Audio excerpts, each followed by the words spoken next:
Ganito ang trabaho ng isang crossbow cultists na nagtridor at kumampi sa mga players sa 99 Nights in the Forest. Hindi na kasi sapat yung binibigay ng boss namin na diamonds. Kaya naman nagtrador na ako sa kanila at pumanig sa mga players. Nakakuha nga ako dito ng Infernal Sack na kahit kailan ay hindi ko pa nahahawakan dahil pinagdadamutan kami ng boss ko.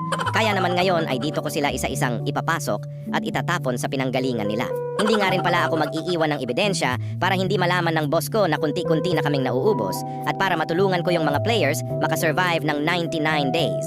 Ako na ang bahalang mag-dispose ng mga katawan ng mga dati kong kasama, ayaw ko man gawin to sa kanila. Pero kailangan dahil kahit kaming mga cultists ay kailangan rin ng diamonds. Para yung dating crossbow lang ay mapalitan namin ng laser cannon. Dito nga mukhang hindi lang sa mga cultists ang merong tridor. Mukhang pati rin sa panig ng mga players ay may tridor. Hindi ko na nga naabutan yung tridor sa mga players. Kaya naman bago ang mga susunod kong misyon ay ihuhulog ko muna yung mga dati kong kakamping cultists dito sa bunganga ng bulkan. Sana ay mapatawad nyo ako sa aking ginawa. Alam kong marami na tayong pinagsamahan.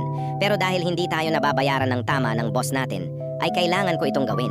Ngayon nga, dahil natapos ko na yung una kong misyon, bilang isang tridor na crossbow cultists, ay susunod ko namang misyon ngayon, ay tulungan ng mga players sa stronghold para labanan yung mga dati kong kakamping cultists. Sabi kasi nila ay meron daw makukuha na diamond sa stronghold kung malalagpasan namin yung mga naka-duty na cultists doon. Bago ko nga pala simulan yung susunod kong misyon, ay baka meron ring nanonood na cultists or crossbow cultists. Ngayon sa video ko, mag-tridor ka na rin at sumama ka sa akin dahil hindi na nagbibigay ng sahod yung boss natin. Alam ko namang marami na tayong pinagsamahan kasama yung mga dati nating kakampi.